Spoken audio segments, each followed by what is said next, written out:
what's up guys? My name is Zach and today I am driving a 1989 Chevy Cavalier Z24 convertible. Up front is a 2.8 liter V6 and down below is a 3-speed automatic transmission. Now I am super excited to be driving this Z24 Cavalier because it is some fun in the sun, but the Z24 was the sort of hopped up hot version of the Cavalier, and then it got its roof cut off. So I also kind of wanted to do a deep dive into why the vehicle was named Z24. We saw a lot of Z names and still do see a lot of Z names in Chevy vehicles, and so we're going to be talking about that towards the end of the video as well. But if you would like to submit your own vehicle, you can head on over to my website, zackpradel.com/submit.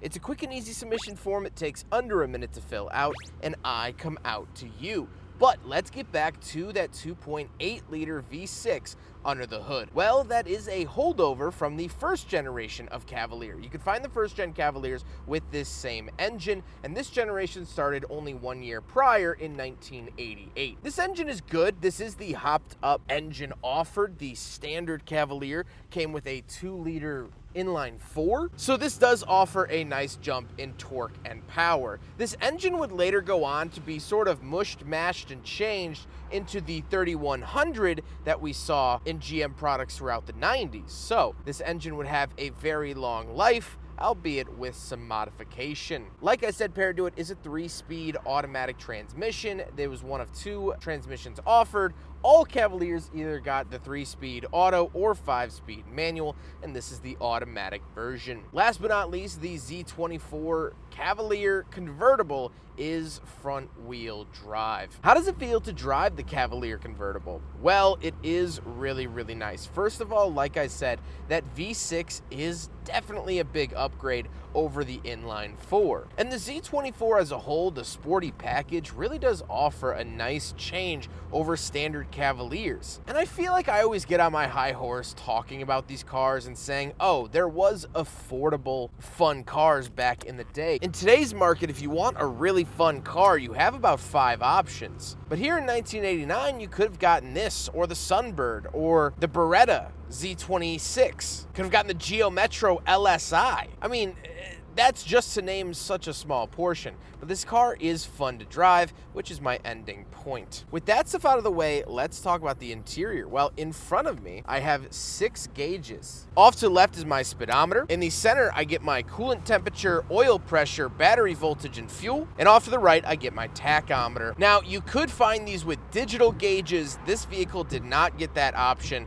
so here's a stock image of what that would look like. However, that probably saved this car in the long run because those were known to be kind of finicky and people would end up swapping in this gauge cluster anyway. So, for longevity's sake, this actually makes more sense. The steering wheel doesn't have any forward-facing buttons, and off to the left we have our headlights, parking lights, and dimmer switch, as well as a climate control vent, power locks, and power windows on the door. Really cool to see this, although they are unlabeled, again, similar to the first-gen Cavalier, where if you don't know how to roll up or down the window, you just kind of guess until you get the right one. Moving into the center, we have our washers and wipers, which this car, along with a lot of other Cavaliers from this era, actually have a known issue where randomly it'll just wipe the windshield.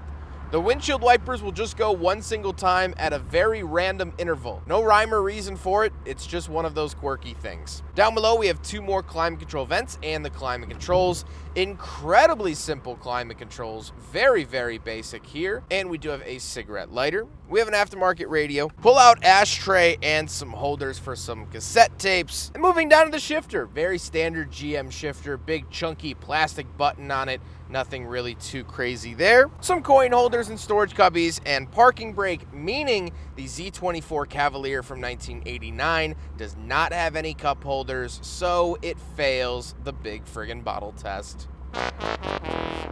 Now, the seats are awesome. They are incredibly comfortable, and I'm really, really enjoying them here in the Z24. I think this car has awesome seats, and I think almost all GM products from this era have awesome seats, so it's no different here. However, speaking of seats, we do have back seats, so let's go do a back seat review. All right, so we have a lever right here. All right, apparently that's as far as forward as that's gonna go. There we go. Lever back here will allow you to do a little bit more. Getting in the back. The seats themselves are very comfortable. Like I said with the front seats, GM has always been good at that. No news there. The space, actually isn't as bad as I thought. My knees are touching the seat in front of me, but it is a small car, so that's gonna happen regardless. I do get like speakers back here and shoulder belts, but that's pretty much it. So no crazy amenities back here in the back of the Z24 Cavalier convertible, but I fit, and that's a blessing on its own. So very cool. Let's hop into the trunk, see what's back there, and then we'll talk about the looks. Square key for the ignition, circle key for the trunk. Very popular in this era of GM vehicles. Pop it up like that, and there you go. That is the rear trunk space of the Cavalier. And as you'll notice, the top doesn't really take up that much room. You still have tons and tons of trunk space back here, which is wonderful. Absolutely love to see that. Nothing too crazy, no crazy options here beyond that. Here's the back side of the trunk in case you're curious, but there you go. Now we got to talk about the looks, and the Z24 does get some added ground effects, some nice bumpers and whatnot. Visually, it is slightly different than other Cavaliers, and along with that, as we do the walk around, you'll notice that it is in fact missing the roof. So, this is the convertible Cavalier. It does have a power roof. And back in this era, what GM would do is that they would send the vehicles off to a company headquartered in Michigan called ASC.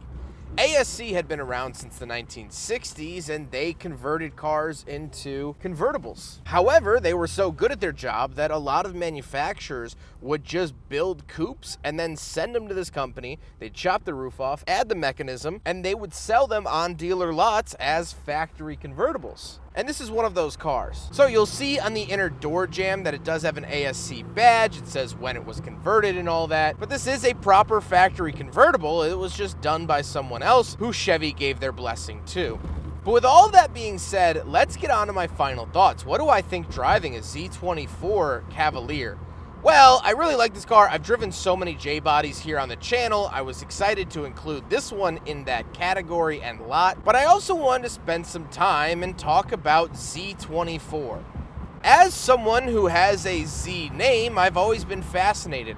Why in the 90s did we get the Z26, the Z24, the Z28 Camaro, the Z71 Silverado, the ZR2 Colorado, the ZL1 Camaro, the ZR1 Corvette, the Z06 Corvette? Why all these Zs? And so I started doing some digging, and the answer was, well, less interesting than I thought. It comes from the RPO code, which means regular production option, and that means just a option that was available on a car you could buy. Internally, GM uses these RPOs to figure out what options are spec'd to a car. The performance options just happen to usually start with a Z. This started back in the 1960s with the Impala SS Z11 package. It later grew to the Camaro, where the Z28 RPO code meant that it got the bigger engine. And so ever since then, people would use that code to distinguish, no, I don't just have a regular Camaro, I have a Z28.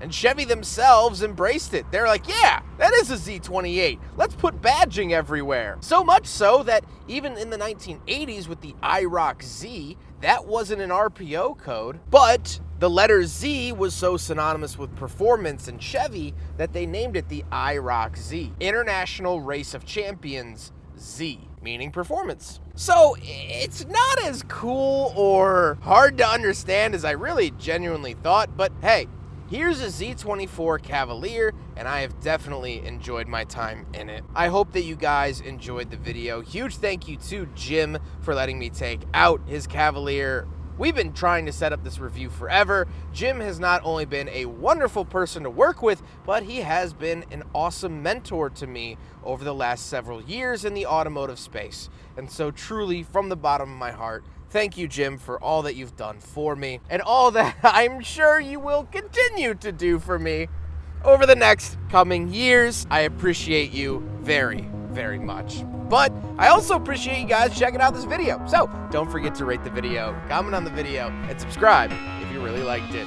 Take care, guys.